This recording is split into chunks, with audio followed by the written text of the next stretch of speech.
terminer les jours de cyclage et de créer un paramètre de jour de cyclage pour chacun de nos murs. Donc les paramètres, ce sont les éléments qui apparaissent ici, dans notre feuille de propriété. Donc il existe deux types de paramètres, les paramètres de type qui influent sur la totalité des éléments qui sont sur le même type. Donc par exemple ici mur, voile, BA, 20 intérieur, et bien tous les murs, si je change un paramètre ici, tous les murs auront la modification. Et puis il y a des paramètres de type, enfin des paramètres d'occurrence, pardon, qui ne concernent que l'élément que je suis en train de sélectionner, ce qu'on appelle une occurrence. Donc, par exemple, je peux modifier ici un décalage inférieur uniquement pour ce voile. Alors, nous, on va créer un paramètre, on va venir rajouter un paramètre d'occurrence à l'intérieur des paramètres de mon élément. Donc, cet élément-là, par exemple, eh bien, je vais venir ici rajouter un paramètre. Alors, ces paramètres, ce n'est pas des paramètres standards, mais si on va dans Gérer, ici, on a des paramètres de projet et des paramètres partagés. Nous, on va créer des paramètres partagés de façon à ce que vous puissiez échanger et travailler tous sur les mêmes paramètres quand on travaille en collaboratif. Alors d'abord, on va voir où enregistrer ce fichier de paramètres, c'est un fichier texte. On va venir donc créer un répertoire. Bon, alors, on a intérêt à le mettre dans un endroit où tout le monde peut y avoir accès si on travaille en collaboratif. Ici, je vais marquer paramètres. Je vais créer un répertoire.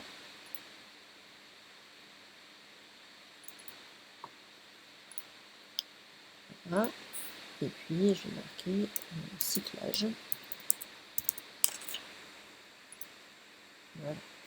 Et donc, je vais créer un groupe de paramètres. Ici, je vais appeler ça aussi cyclage. Et je vais créer un nouveau paramètre que je vais appeler jour de cyclage. Ou plutôt jour d'écoulage. Je vais mettre ça dans une discipline commune pour que tout le monde puisse y accéder. C'est un paramètre plutôt de texte. Et je clique simplement sur OK. Voilà, là j'ai créé le nom de mon paramètre. Maintenant, il va bien entendu falloir aller changer ses propriétés.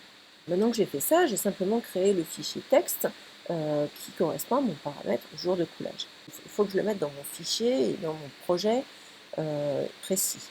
Donc, je vais venir prendre ici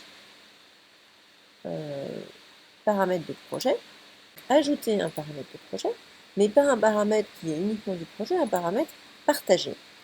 Donc là, je vais venir sélectionner les paramètres partagés que j'ai créés juste avant, qui s'appelle jour de coulage. Donc automatiquement, son nom devient jour de coulage. C'est un paramètre d'occurrence, donc qui apparaîtra ici dans ma liste d'occurrence, dans ma liste de propriétés d'occurrence. C'est un texte. Et je vais l'appliquer sur les éléments. Donc ici, dans ma liste, je vais choisir éléments. Et je clique sur OK. Maintenant, si je sélectionne un élément, dans mes propriétés d'occurrence, je vois apparaître un texte qui s'appelle jour de coulage. Et là, je peux marquer, celui-ci, c'est le jour 1. Voilà. Et celui-ci, mon coulage, eh bien, ça va se couler le jour 2. Alors, je peux appeler ça J1, J2, je peux appeler ça 1, 2. Chacun le nomme comme il le souhaite.